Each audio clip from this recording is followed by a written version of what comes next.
গৌরসুন্দর 48 বছর লীলা করেছেন, তার মধ্যে 24 বছর সাংসারিক জীবনে ছিলেন, 24 বছর সন্ন্যাস, তার মধ্যে 6 বছর 24 বছরের পরে প্রথম 6 বছর পদভোজে মানে পায়ে হেঁটে তীর্থ ভ্রমণ করেছে। আর বাকি 18টা বছর ভগবান ছিলেন শ্রীক্ষেত্রে বা পুরীধাম।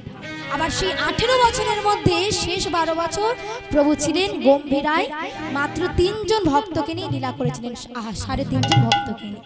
সেই 3.5 জন ভক্ত কারা?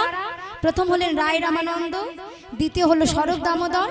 আবার এই যে ভক্তের কথা বলছি মা, প্রত্যেকে কিন্তু ভগবানের সঙ্গে যুক্ত আছে। এই যে রায় রামানন্দ বলছি, রায় রামানন্দ যে সে ব্যক্তি নয়, ইনি হলেন দাপরেতে সখী বিশাখা। স্বরূপ দামোদর হলেন সখী ললিতা, আর একজন ছিলেন শিখি মাইতি। আর ওই শিখি মাইতির একজন বোন ছিলেন, তিনি তো নারী ছিলেন, মাধবী দাসী। নারী ছিলেন বলে তাকে অর্ধেক ভক্ত বলা হয়। হয়ে গেল 3.5 জন। ওই 3.5 জন ভক্তকে নিয়ে ভগবান 12 বছর গম্ভীরার মধ্যে লীলা করেছেন। তো যাই হোক, আজকের ভগবান যখন বাঁশি বাজিয়েছে, যে যেভাবে অধিকারী সে তেমন ভাবে শুনছে। এবার কে কেমন ভাবে শুনছে? আচ্ছা বলেন তো মা, আমরা যদি কোনোদিনও বিপদে পড়ি সবার আগে কি শুনতে পাই? মা শুনতে পাই। তাছাড়া প্রভু যখন বাঁশি বাজিয়েছে সবার প্রথমে মা শুনছে। কি?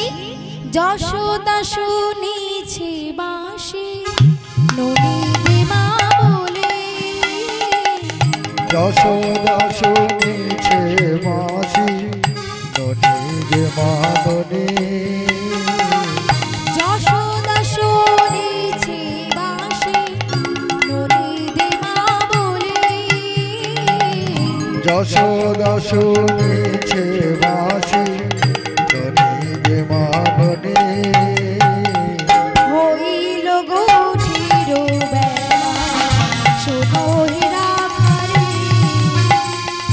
হইল গঠির বেলা শোনো বলি। আচ্ছা বলেন মা, আপনাদের যদি ছেলেমেয়েরা বাইরে খেলা করে, এবার যদি হঠাৎ বিকেলবেলা মা বলে ডাকে, আপনার কি মনে হবে? ছেলেটা পড়ে গিয়েছে তাই হয়তো মা মা করে ডাকছে।